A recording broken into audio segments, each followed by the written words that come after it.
మాత్రమే వ్యవసాయం మీద ఆధారపడాలి. మిగతా వాళ్ళందరూ చదువుకోవాలి, రాణించాలి, సాంకేతిక నైపుణ్యం పెంపొందించుకోవాలి, పరిశ్రమలు నెలకొల్పాలి.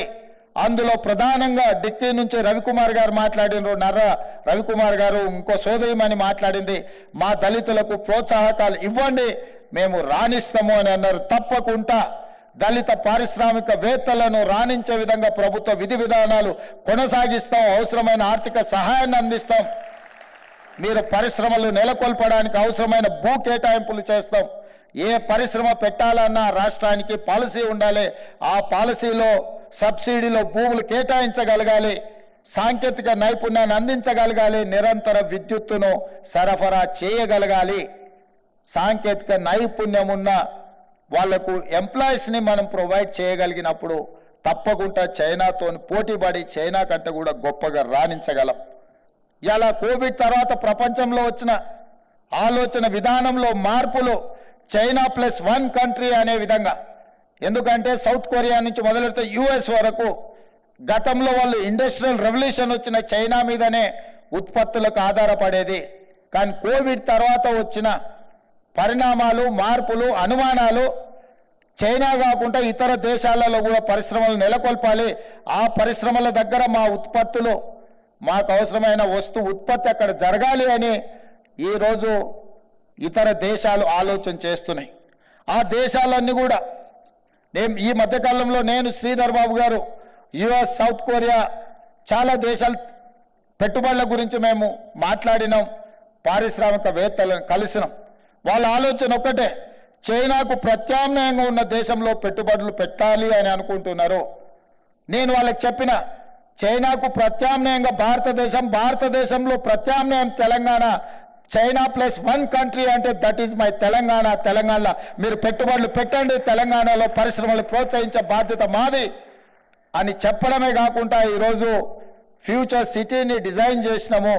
అక్కడ లైఫ్ సైన్సెస్, గ్రీన్ ఫార్మా, రకరకాల పరిశ్రమలు, దానికి సంబంధించిన ఏర్పాట్లను అన్నిటిని కూడా వేగంగా ముందుకు తీసుకెళ్లడానికి విధి విధానాలను ఖరారు చేసినాం.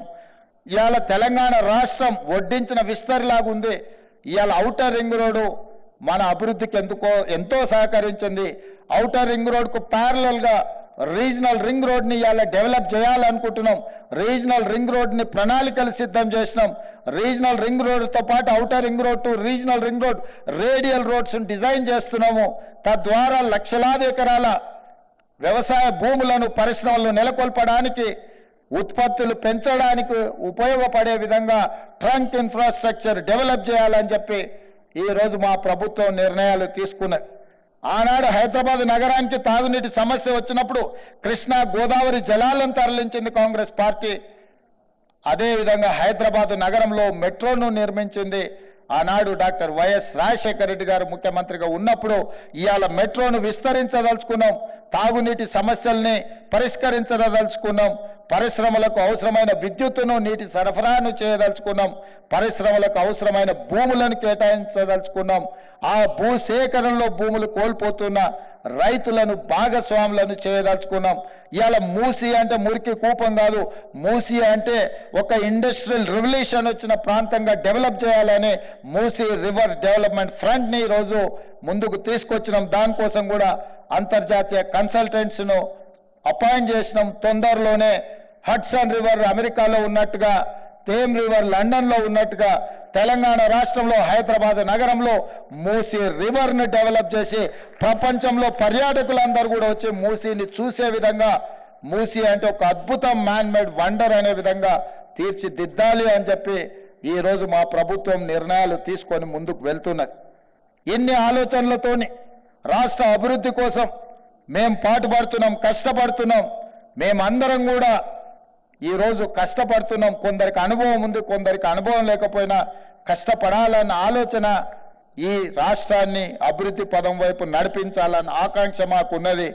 మీరందరూ పెట్టుబడులు పెట్టండి, మీకు అవసరమైన అన్ని సహకారాలు మా ప్రభుత్వం అందిస్తుంది. ఈ ప్రభుత్వం ప్రజాపాలనను అందిస్తుంది, ప్రజలకు అందుబాటులో ఉంటుంది.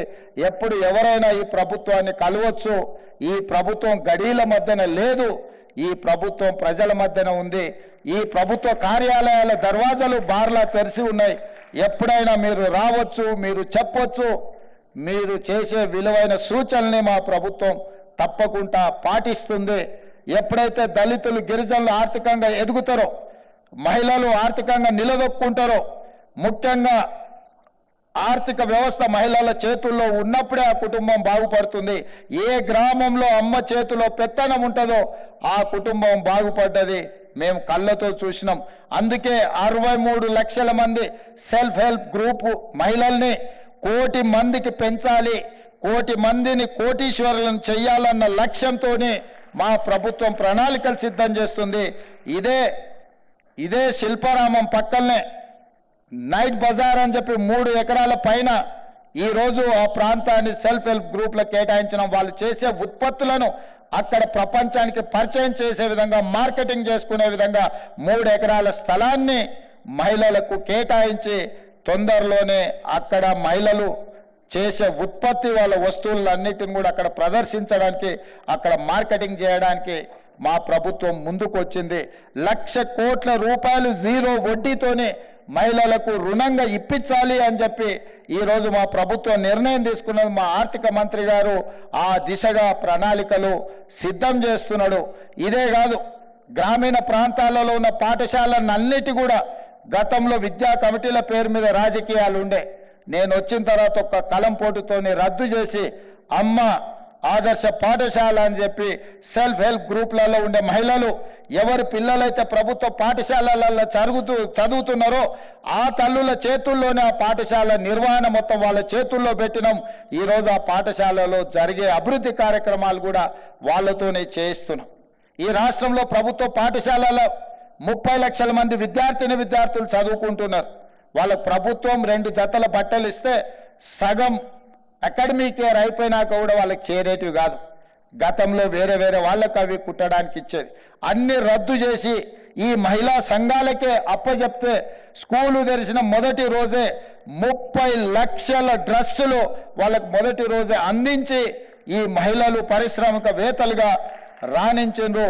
అంతకుముందు ఒక డ్రెస్ కుడితే 25 రూపాయలు ఉండే, దాన్ని 75 రూపాయలకు పెంచి ఆడబిడ్డలకు ఆర్థికంగా మనం నిలబడాలి అని మేము విధానాలలో మార్పు తీసుకొచ్చినాం. ఇవాళ గవర్నమెంట్ స్కూల్స్లో ఉచిత విద్యుత్తునిచ్చి కంప్యూటరీకరణ చేయడం ద్వారా, ఏఐ ద్వారా, టెక్నాలజీతో పిల్లలకు చదువులు నేర్పించాలి. ఆ ప్రభుత్వ పాఠశాలల్లో చదువుకునే పేదల పిల్లలు డాక్టర్లు, లాయర్లు, ఇంజనీర్లుగా రాణించాలి. ఈ సమాజ నిర్మాణంలో వాళ్ళు భాగస్వాములు కావాలి, వాళ్ళు పారిశ్రామికవేత్తలుగా రాణించాలి అన్నదే మా ఆలోచన. వీటన్నిటిని మేము ముందుకు తీసుకెళ్ళాలి అంటే ఎంఎస్ఎంఈలు బలపడాలి. మీరు పెట్టే పరిశ్రమలు వాళ్ళకు ఉద్యోగ ఉపాధి అవకాశాలు కల్పించాలి. మీరు పెట్టే పరిశ్రమలకు ప్రభుత్వం అండగా నిలబడుతుంది. మీరందరూ కూడా కష్టపడండి. ఈ రాష్ట్ర నిర్మాణంలో, ఈ రాష్ట్ర ఆర్థిక ఎదుగుదలలో, ఈ రాష్ట్ర ఎకానమీని $1 ట్రిలియన్ తీసుకెళ్ళాలి అని అంటే ఈ పరిశ్రమలన్నీ కూడా రాణించాలి.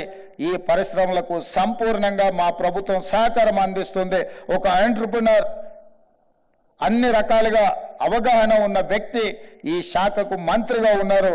I'm happy for that. నాకంటే కూడా మా మంత్రి గారికి ఇందులో నైపుణ్యం ఉంది, అవగాహన ఉంది. వారు తీసుకొచ్చే ఏ ప్రతిపాదనైనా నేనైనా, మా ఆర్థిక మంత్రి గారు కొంచెం గట్టిగా కొలిసి మెజర్ చేసి మాత్రమే విడుదల చేస్తారు.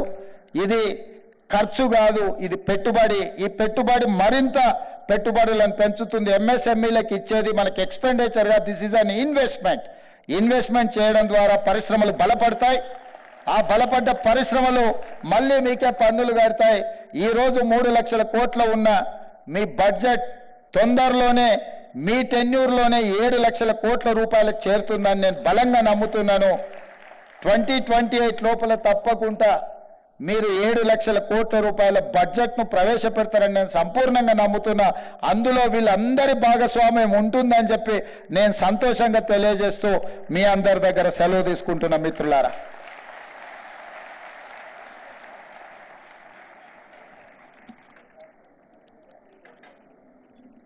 రాష్ట్రాభివృద్ధిపై గౌరవ ముఖ్యమంత్రి గారికి ఉన్న పట్టుదల, దీక్ష మరియు రాష్ట్రంలో పారిశ్రామిక అభివృద్ధికి రచిస్తున్న ప్రణాళికలు మరియు మీ ముందు చూపుకు ధన్యవాదాలు sir.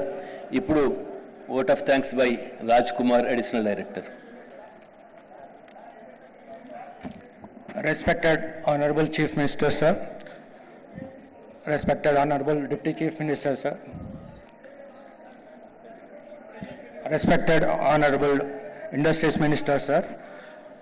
Special Chief Secretary, respected chairpersons of all the corporations on the dais, and respected Special Chief Secretary Jayesh Ranjan, sir, and all the dignitaries on the dais, of the dais. Sir, I am Rajkumar Hodkar, Additional Director, Industries Department, sir. I express my heartful gratitude for Honorable Chief Minister, sir, for attending and unveiling this policy, sir, in spite of your heavy schedule, sir. Thank you so much, sir. I thank